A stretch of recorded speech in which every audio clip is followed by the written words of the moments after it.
Një fotograf i ish presidentit amerikan Donald Trump u përfshirë në dosjen e Jeffrey Epstein u hoq papritur nga aksesi publik gjatë fundjavës, duke nxitur reagime të forta dhe akuza për fshehje informacioni nga autoritetet amerikane. Fotografia ishte në mesin e mbi një tuzinë dokumentash që u bën fillimisht publike dhe më pas u tërhoqën pa paralajmërim. Departamenti amerikan i drejtësisë kishte publikuar të premten rreth 300.000 faqe dokumentash që lidhen me hetimet ndaj financiere Jeffrey Epstein. Megjithatë, një pjesë e materialeve u hoqën më pas nga arkivat publike, ndërsa shumë prej dokumenteve të mbetura rezultuan të ishin në rënd të redaktuara.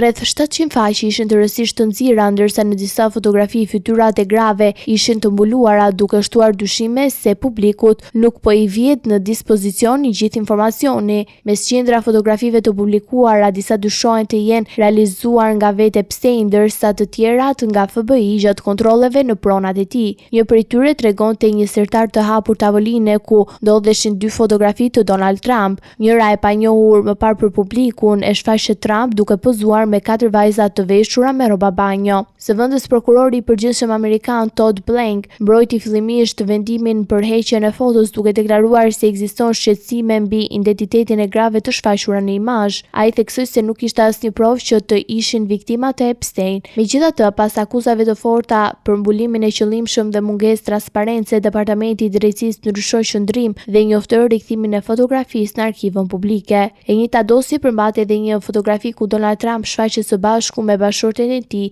Melanie Jeffrey Epstein, dhe bashkëpunëtoren e tij të ngushtë e dënuar për trafikim seksual të miturve. Ndër dokumentave të gjetura në pronat e Epstein spikati edhe një fotografi e pazakontë që dëshmonte fiksimin e tij me familjen mbretërore britanike. E vendosur në kornizë u gjet faqja e parë e gazetës britanike The Times e qershorit 1994, artikulli shoqërohej me një fotografi të princeshës Diana e veshur me të ashtu quajturin fustani hakmares, një nga veshjet më ikonike në historinë e modës, e veshur prej saj në mbrëmjen kur intervista u transmetua në televizion.